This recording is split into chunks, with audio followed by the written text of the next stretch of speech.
حضرات، 5ویں پارے کی تفسیر چل رہی ہے۔ سورہ نساء کی اب تک 96 آیات کی تفسیر ہو چکی ہے۔ 97 آیت کی تفسیر آج آپ حضرات کے سامنے پیش کی جائے گی۔ اللہ تبارک و تعالی ارشاد فرماتا ہے: ان الذین توفاہم الملائکۃ ظالمی انفسہم قالوا فیم کنتم قالوا کنا مستضعفین فی الارض۔ بے شک وہ لوگ کہ فرشتوں نے جنہیں موت دی، اپنی جانوں پر ظلم کرنے والے ہیں۔ قالوا فیم کنتم، فرشتوں نے ان سے کہا کہ تم کس کام میں تھے؟ قالوا، وہ کہنے لگے کہ ہم کمزور تھے، بے بس تھے زمین میں۔ فرشتوں نے کہا: الم تکن ارض اللہ واسعۃ فتہاجروا فیہا، کیا اللہ تبارک و تعالیٰ کی زمین کشادہ نہیں تھی؟ فتہاجروا فیہا، کہ تم اس میں ہجرت کرتے۔ فاولئک مأواہم، تو یہی وہ لوگ ہیں جن کا ٹھکانہ جہنم ہے۔ وساءت مصیرا، اور کیا ہی برا ٹھکانہ ہے۔ اس آیت کریمہ میں یہ بتایا گیا ہے کہ جب آقا کریم صلی اللہ تعالیٰ علیہ وسلم نے مکہ سے مدینہ شریف کی طرف ہجرت کی، وہ ایسا وقت آیا کہ مسلمانوں پر ہجرت کرنا فرض ہو گیا تھا، چونکہ مکہ میں مسلمان عبادت نہیں کر سکتے تھے، ان کی زندگی کو بالکل مشکل بنا دیا تھا کفار نے، اور وہ اسلام کی تبلیغ نہیں کر سکتے تھے، اپنی نمازیں نہیں پڑھ سکتے تھے، قرآن کریم کی تلاوت نہیں کی جا سکتی تھی۔ تو ایسے وقت میں ان پر ہجرت کرنا، وہاں سے نکلنا، یہ فرض ہو گیا تھا۔ تو کچھ لوگ وہاں سے نکلے نہیں اپنے مال وغیرہ کی وجہ سے، اور وہیں رہ گئے۔ تو جب ان کی موت کا وقت قریب آیا، یہاں تک کہ وہ کفار کے ساتھ مل گئے، بعد میں دباؤ میں کفار کے ساتھ ہی مل گئے، انہی کے ساتھ رہنا سہنا کھانا پینا سب ان کے ساتھ ہونے لگا۔ جب ان کی موت کا وقت آیا تو فرشتوں میں اور ان میں مکالمہ ہوا، بات چیت ہوئی۔ موت کے وقت فرشتوں نے کہا کہ تم کس کام میں تھے؟ کیا وجہ بنی کہ تم نے ہجرت نہیں کی؟ جب ہجرت فرض ہو گئی تھی تو تمہیں مدینہ جانا چاہیے تھا، لیکن تم نے ہجرت کیوں نہیں کی؟ تو انہوں نے کہا کہ ہم کمزور تھے، بے بس تھے، اس لیے نہیں گئے۔ تو فرشتوں نے کہا کہ تم بے بس تھے،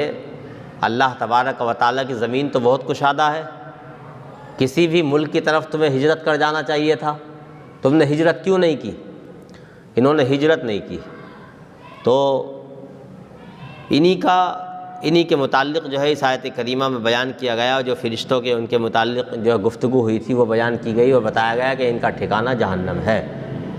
جب ہجرت فرض ہو گئی تھی تو ہجرت کرنی چاہیے تھی،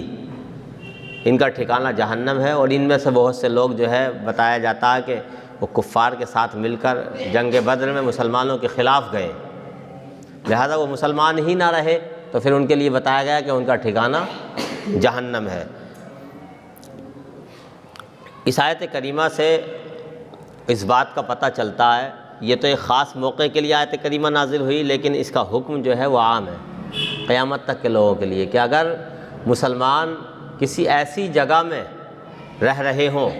کہ جہاں کفار کا غلبہ ہو جائے اور وہاں ان کا رہنا دشوار ہو جائے، ان کی عبادت پر پابندی لگا دی جائے، اسلام پر مکمل طریقے سے وہ عمل نہ کر سکیں، نمازیں نہ پڑھ سکیں، قرآن کی تلاوت نہ کر سکیں، تو ایسی صورت میں اس علاقے سے نکلنا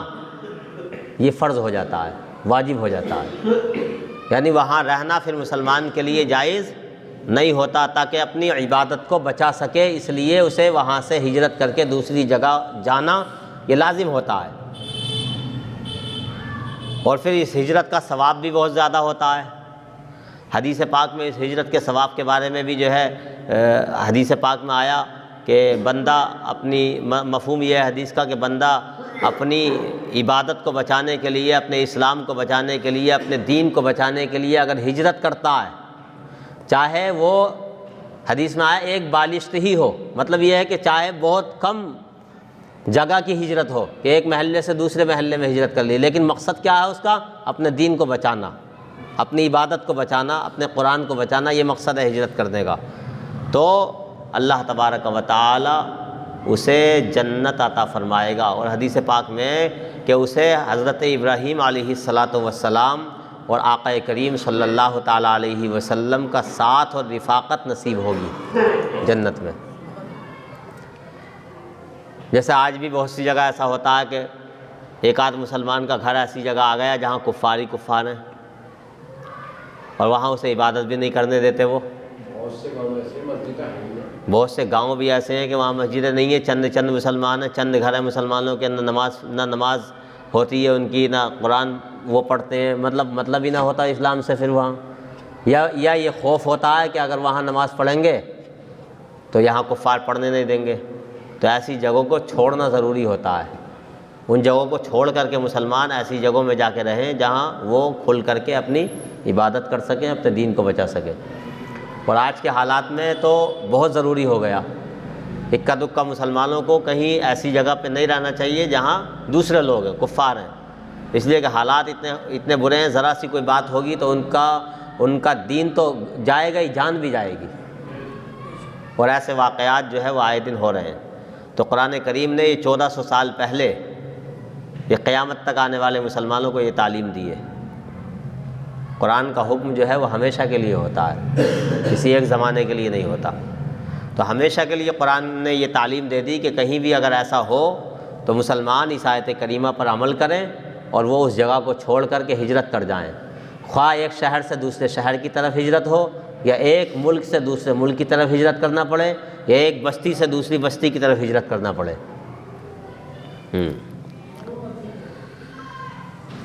اس کے بعد اللہ تبارک و تعالی نے ارشاد فرمایا الا المستضعفین من الرجال والنساء والولدان لا يستطيعون حیلة ولا يهتدون سبیلا، مگر لوگوں اور عورتوں میں سے وہ جو کمزور تھے، ایسے ہی بچوں میں سے، لا يستطيعون حیلہ کہ جو کوئی تدبیر اختیار نہیں کر سکتے تھے، ولا يهتدون سبیلا اور نہ ہی راستہ جانتے تھے، تو ایسے لوگوں کے لیے فرمایا گیا فَأُولَٰئِكَ عَسَى اللَّهُ أَن يَعْفُوَ عَنْهُمْ کہ یہ وہ لوگ ہیں جن کے بارے میں اللہ تبارک و تعالیٰ کی ذات سے امید ہے، قریب ہے کہ اللہ تبارک و تعالیٰ ان سے درگزر فرمائے۔ وَكَانَ اللَّهُ عَفُوًّا غَفُورًا اور اللہ تبارک و تعالیٰ بہت زیادہ معاف کرنے والا اور بخشنے والا ہے۔ جب بعض لوگ ایسے بھی تھے، یہاں چونکہ ہجرت کرنا فرض تھا، کچھ لوگوں کو مستثنیٰ کیا گیا، الگ کیا گیا کہ بعض ایسے ہوتے ہیں کہ جو بہت کمزور ہوتے ہیں، کہ جنہیں نہ تو راستہ معلوم ہے، نہ ان کے پاس جو ہے وہ راستے کے خرچے ہیں، یعنی پیسہ بھی نہیں ہے کہ وہ ایک جگہ سے دوسری جگہ ہجرت کر جائیں، یعنی کوئی تدبیر ان کے پاس نہیں ہے کہ وہاں سے جو ہے ہجرت کر جائیں۔ ایسے لوگ بھی تھے اس دور میں بھی، تو ایسے لوگوں کے لیے کہا گیا کہ وہ ان کے لیے یہ حکم نہیں ہے کہ وہ اللہ تبارک و تعالیٰ انہیں جہنم کا عذاب دے گا، بلکہ ان کے لیے امید ہے اللہ تعالیٰ کی ذات سے کہ اللہ تعالیٰ انہیں معاف فرما دے گا۔ جیسے عورتیں، بہت سی عورتیں رہ گئی تھیں، مرد چلے گئے تھے، کیونکہ حالات اتنے خراب تھے کہ چھپ چھپ کے لوگوں کو جانا پڑتا تھا، تو بہت سی عورتیں رہ گئی تھیں، بہت سے بچے تھے، تو اب ان کے لیے تو کوئی راستہ تھا ہی نہیں، ان کے پاس بہت کمزور بھی تھے کہ ان کے پاس جو ہے مال و دولت بھی نہیں تھا ہجرت کرنے کا۔ تو آج بھی اگر ایسا ہو گئی کہ کوئی آدمی اتنا کمزور ہے کہ وہ جا ہی نہیں سکتا، ہجرت کرنے کا کوئی راستہ ہی نہیں ہے اس کے پاس، یا کفار اسے جانے ہی نہیں دیتے، تو پھر وہ معذور ہے، یعنی اس سے جو ہے مواخذہ نہیں ہوگا، امید یہ ہے کہ اللہ تعالیٰ اسے معاف فرما دے گا۔ آگے فرمایا گیا وَمَن يُهَاجِرْ فِي سَبِيلِ اللَّهِ يَجِدْ فِي الْأَرْضِ مُرَاغَمًا كَثِيرًا وَسَعَةً وَمَن يَخْرُجْ مِن بَيْتِهِ مُهَاجِرًا إِلَى اللَّهِ وَرَسُولِهِ ثُمَّ يُدْرِكُهُ الْمَوْتُ فَقَدْ وَقَعَ أَجْرُهُ عَلَى اللَّهِ وَكَانَ اللَّهُ غَفُورًا رَحِيمًا کہ جو اللہ تبارک و تعالیٰ کی راہ میں ہجرت کرے، یجد فی الارض مراغما کثیرا، وہ پائے گا زمین میں بہت زیادہ گنجائش اور کشادگی اور وسعت، اور جو ہجرت کرے من بیتہ اپنے گھر بار کو چھوڑ کر اللہ تبارک و تعالیٰ کی طرف، اس کے رسول کی طرف، ثم یدرکہ الموت پھر موت اسے آ لے، یعنی راستے میں موت آ جائے، فقد وقع اجرہ علی اللہ، تو اس کا اجر اللہ تبارک و تعالیٰ کے ذمہ کرم پر ہے۔ وکان اللہ غفور الرحیم، اور اللہ تبارک و تعالیٰ بہت زیادہ بخشنے والا مہربان ہے۔ اس آیت کریمہ میں یہ فرمایا گیا کہ خاص شان نزول ہے اس آیت کریمہ کا، کہ جب یہ آیت، اس سے پچھلی والی آیت کریمہ نازل ہوئی جس میں یہ بتایا گیا کہ ہجرت کرنا ضروری ہے، تو ایک صحابی تھے حضرت جندع رضی اللہ تعالیٰ، حضرت جندع بن زمرہ رضی اللہ تعالیٰ عنہ، بہت زیادہ بوڑھے تھے، یعنی چلنے پھرنے کی بھی طاقت نہیں تھی۔ جب انہوں نے اس آیت کریمہ کو سنا کہ ہجرت کرنا واجب ہو چکا ہے، بس کمزوروں کے لیے ضروری نہیں ہے، تو انہوں نے یہ کہا کہ میرے پاس تو اتنا مال ہے کہ میں ہجرت کر سکتا ہوں، میں چلنے پھرنے سے اگرچہ معذور ہوں، کمزور ہوں، لیکن مال اتنا ہے کہ میں کسی طریقے سے یہاں سے ہجرت کر کے دوسری جگہ جا سکتا ہوں، تو میں مستثنیٰ نہیں ہوں، میں الگ نہیں ہوں، لہٰذا مجھے اب ہجرت کرنی ہے اور میں ایک رات بھی یہاں رکوں گا نہیں، اللہ کا جب حکم آ گیا تو یہ بہت کمزور تھے، چلتے پھرتے بھی نہیں تھے۔ لوگوں سے کہا انہوں نے مجھے لے کے چلو چاہے جیسے بھی ہو، میں یہاں نہیں رک سکتا اب ایک رات بھی، تو انہیں چارپائی پہ لٹایا گیا، اور چارپائی پہ لٹا کر کے تب انہیں لے کر کے جایا گیا۔ تو جب لوگ انہیں لے کے جا رہے تھے تو راستے میں ایک جگہ ہے، جگہ کا نام تھا مقام تنعیم، تنعیم نام تھا اس جگہ کا۔ وہاں جب پہنچے تو ان کے انتقال کا وقت قریب آ گیا، یعنی حالات ایسے ہو گئے کہ اب یہ بچیں گے نہیں، انہیں خود بھی اندازہ ہو گیا کہ اب میں بچوں گا نہیں، تو انہوں نے اپنے داہنے ہاتھ کو بائیں ہاتھ پہ رکھا اور اللہ تبارک و تعالیٰ کی بارگاہ میں عرض گزار ہوئے، مالک و مولا یہ تیرا ہے اور یہ تیرے محبوب کا ہے، اس طریقے سے ہاتھ رکھ کے، اور جس پر تیرے محبوب نے بیعت کی میں نے بھی اس پر بیعت کی، مجھے قبول فرما لے۔ یہ دعا کی انہوں نے اللہ تبارک و تعالیٰ کی بارگاہ میں۔ تو صحابہ کرام جو تھے، صحابہ کرام نے کہا کاش یہ مدینہ پہنچ جاتے، جہاں ہجرت کرنی تھی وہاں تک پہنچ جاتے تو کتنے بڑے ثواب کے مستحق ہوتے۔ اور کچھ کفار کو جب پتہ چلا تو کفار ہنسنے لگے اور مذاق بنانے لگے، دیکھو جس مقصد کے لیے بوڑھا نکلا تھا وہ مقصد کو پا نہ سکا۔ تو اللہ تبارک و تعالیٰ نے حضرت جبریل امی کو بھیج دیا، آیت کریمہ نازل فرما دی، اور اللہ تبارک و تعالیٰ نے آیت کریمہ نازل فرمائی اور اس میں فرمایا کہ جو اپنا گھر بار چھوڑ کے اللہ تبارک و تعالیٰ کی طرف اور اللہ کے رسول کی طرف ہجرت کرے گا اور راستے میں موت آ جائے گی تو اس کا ثواب، اس کا اجر اللہ تبارک و تعالیٰ کے ذمہ کرم پر ہے، اور اللہ تبارک و تعالیٰ بہت زیادہ بخشنے والا مہربان ہے۔ مطلب یہ ہے کہ اللہ انہیں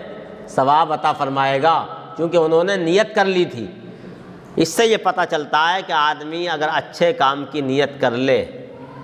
اور ارادہ کر لے کہ میں اس کام کو کروں گا اور پھر اس کام کو وہ کر نہ سکے تو اللہ تبارک و تعالیٰ اس کی نیت کی وجہ سے اسے ثواب عطا فرما دیتا ہے۔ حدیث پاک میں آتا ہے کریم صلی اللہ علیہ وسلم نے ارشاد فرمایا، جس نے کسی نیکی کا ارادہ کیا اور پھر اس نیکی کو کر نہ سکا، یعنی ارادہ تو کیا لیکن کوئی ایسی پریشانی آ گئی کہ وہ نیکی کر نہ سکا، تو اللہ تبارک و تعالیٰ ایک نیکی اس کے نامہ اعمال میں لکھ دے گا۔ اور اگر کسی نے نیکی کا ارادہ کیا اور اس نیکی کو اس نے کر بھی لیا تو اللہ تبارک و تعالیٰ 10 سے لے کر 700 گنا تک نیکیاں اسے عطا فرمائے گا۔ یہ حدیث پاک میں حضور نے فرمایا۔ اور آگے فرماتے ہیں حضور کہ اگر کسی نے گناہ کا ارادہ کیا، گناہ کا، اور گناہ کر نہ سکا تو اللہ تبارک و تعالیٰ اس کے نامہ اعمال میں گناہ نہیں لکھے گا، یعنی صرف ارادہ تھا لیکن گناہ کیا نہیں، چھوڑ دیا، تو اللہ تبارک و تعالیٰ گناہ نہیں لکھے گا، اور اگر گناہ کر لیا تو اللہ تبارک و تعالیٰ ایک گناہ لکھے گا۔ یہ اللہ کا اپنے بندوں پر فضل ہے کہ نیکی کا ارادہ کرنے پر وہ نیکی بغیر کیے بھی لکھ دیتا ہے، اور گناہ کا ارادہ کیا بعد میں بندے نے چھوڑ دیا، گناہ کیا نہیں تو گناہ نہیں لکھتا۔ یہ اللہ تبارک و تعالیٰ کا بندوں پر فضل ہے۔ ایسے ہی حج کے بارے میں، عمرہ کے بارے میں بھی آیا کہ اگر کوئی آدمی حج کرنے کے لیے گیا اور راستے میں اس کا انتقال ہو گیا تو اللہ تبارک و تعالیٰ اسے حج کا ثواب عطا فرمائے گا۔ عمرہ کے لیے گیا اور جو ہے راستے میں انتقال ہو گیا یا اور کوئی پریشانی آ گئی، عمرہ نہ کر سکا، تو اللہ تبارک و تعالیٰ عمرے کا ثواب عطا فرمائے گا۔ تو کسی بھی آدمی نیکی کا ارادہ کرتا اور پھر وہ ہو نہ سکے، آدمی نماز پڑھنے آ رہا تھا کہ راستے میں ایکسیڈنٹ ہوا، مسجد تک آ نہ سکا، تو اللہ تبارک و تعالیٰ ثواب عطا فرما دے گا۔ تو نیکی کا ارادہ کرنے سے اللہ تبارک و تعالیٰ ثواب عطا فرما دیا کرتا ہے، یہ اللہ تبارک و تعالیٰ کا بہت بڑا فضل ہے۔ آدمی نے ایسے ہی قضا نمازوں کا مسئلہ، جو مسائل آئیں گے اس تحت میں وہ سب بتاتا ہوا چل رہا ہوں۔ آدمی کے اوپر قضا نمازیں ہیں بہت زیادہ، اور اللہ تبارک و تعالیٰ کی بارگاہ میں اس نے توبہ کی، جو قضا نمازیں ہو گئیں، اور اللہ تعالیٰ سے، کیونکہ نمازوں کی توبہ یہ ہوتی ہے کہ آدمی توبہ بھی کرے اللہ تعالیٰ سے، یا اللہ مجھے معاف فرما دے، اور جو قضا نمازیں اس کے ذمے ہیں انہیں ادا بھی کرنا پڑے گا۔ تو آدمی نے یہ ارادہ کر لیا کہ جتنی بھی میرے اوپر قضا نمازیں ہیں وہ سب میں ادا کروں گا، اور اس نے پڑھنی شروع بھی کر دی، چاہے روزانہ ایک ہی نماز پڑھنا شروع کیا اس نے، لیکن ارادہ یہ ہے کہ میں ادا کرتا رہوں گا، جیسے جیسے وقت ملتا رہے گا میں ان قضا نمازوں کو پڑھتا رہوں گا، پوری پڑھوں گا جتنی ہے میرے ذمے۔ اور پوری قضا نمازیں پڑھ نہ سکا، بیچ میں انتقال ہو گیا، ابھی باقی تھیں لیکن ارادہ کر چکا تھا پختہ۔ تو فقہائے کرام لکھتے ہیں کہ اللہ تبارک و تعالیٰ کی ذات سے امید ہے کہ باقی نمازوں کو اللہ تعالیٰ معاف فرما دے گا۔ ایسے ہی ایک واقعہ بھی حدیث میں بیان کیا جاتا ہے، بخاری شریف میں بھی یہ روایت ہے اور مسلم شریف میں بھی متفق علیہ حدیث ہے۔ آقا کریم صلی اللہ علیہ وسلم نے بنی اسرائیل کے ایک شخص کا واقعہ بیان کیا۔ آقا کریم صلی اللہ علیہ وسلم ارشاد فرماتے ہیں کہ بنی اسرائیل میں ایک شخص تھا جس نے 99 قتل کیے تھے۔ کتنے؟ 99 قتل کیے تھے۔ 99 قتل کرنے کے بعد اسے یہ احساس ہوا کہ میں نے بہت زیادہ ظلم کیا ہے اپنے اوپر، اور میں نے بہت بڑا گناہ کر لیا ہے، توبہ کا کوئی راستہ تلاش کرتا ہوں۔ تو وہ کسی لوگوں کے پاس گیا، پوچھا کہ کیا کوئی ایسا شخص ہے کہ جس کے پاس میں توبہ کر سکوں، یا کیا میرے لیے کوئی توبہ کا طریقہ ہے؟ تو لوگوں نے اس کی رہنمائی کی ایک عابد کی طرف، ایک راہب کی طرف۔ عبادت کرنے والا تھا، عالم نہیں تھا، وہ عبادت گزار تھا جس کی طرف رہنمائی کی۔ اس کے پاس وہ گیا اور اس سے پوچھا کہ اللہ کے نیک بندے یہ بتا، اے راہب یہ بتا کہ میں نے 99 قتل کیے ہیں اور ایسے ایسے قتل کیے ہیں، تو کیا میری توبہ کا کوئی راستہ ہے کہ اللہ تعالیٰ مجھے معاف فرما دے؟ تو اس نے منع کر دیا کہ تو نے 99 قتل کر دیے، اتنے خطرناک انداز میں تو نے قتل کیے، تیری توبہ نہیں ہو سکتی، اللہ تعالیٰ تو یہ معاف نہیں کرے گا۔ تو اس نے کہا اچھا میری توبہ جب ہو ہی نہیں سکتی تو ایک تو اور صحیح۔ تو اس نے اسے بھی قتل کر دیا، اس عبادت گزار کو بھی اس نے کیا ہے، قتل کر دیا۔ اور پھر لوگوں میں پوچھنے لگا یہ کہ کیا کوئی اور شخص ہے ایسا کہ میں اس کے پاس جاؤں اور وہ مجھے کوئی راستہ بتائے توبہ کا؟ تو لوگوں نے پھر رہنمائی کی ایک عالم دین کی طرف، عالم دین تھا وہ، اس کے پاس گیا یہ عالم دین کے، اور جا کے بیان کیا کہ ایسے ایسے میں نے 100 قتل کیے ہیں۔ یہ نہیں بتایا کہ ابھی کیا ہوا تھا واقعہ، یہ بتایا کہ میں 100 قتل کر چکا ہوں، اور پوری تفصیلات بیان کی۔ کیا میرے لیے کوئی راستہ ہے ایسا کہ اللہ تعالیٰ مجھے معاف فرما دے؟ کوئی توبہ کا طریقہ ہے؟ کیا میری بخشش کا بھی کوئی طریقہ ہے؟ تو اس عالم دین نے کہا کہ اللہ تبارک و تعالیٰ کی رحمت بہت بڑی ہے، تیرے گناہوں سے اللہ تبارک و تعالیٰ کی رحمت بہت بڑی ہے، کوئی رکاوٹ نہیں ہے تیری توبہ میں۔ تو اللہ کی بارگاہ میں توبہ کرے گا تو اللہ تعالیٰ تیری توبہ قبول فرمائے گا۔ یہ فرق ہوتا ہے عالم میں اور عابد میں۔ عبادت گزار وہ شریعت کو سمجھتا نہیں ہے، اس لیے حدیث پاک میں آتا ہے کہ ایک عالم دین 1000 عبادت گزاروں پر بھاری ہے۔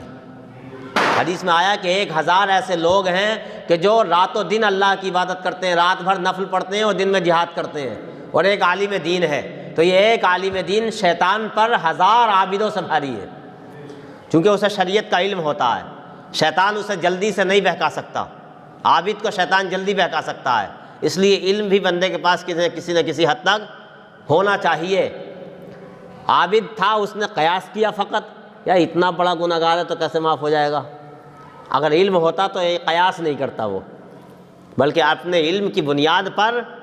وہ یہ بتاتا کہ اللہ کی رحمت بہت بڑی ہے۔ تو اس عالم دین نے بتایا کہ اللہ کی رحمت بہت بڑی ہے اور تیری توبہ میں کوئی رکاوٹ نہیں ہے، اللہ تعالیٰ تیری توبہ قبول فرمائے گا۔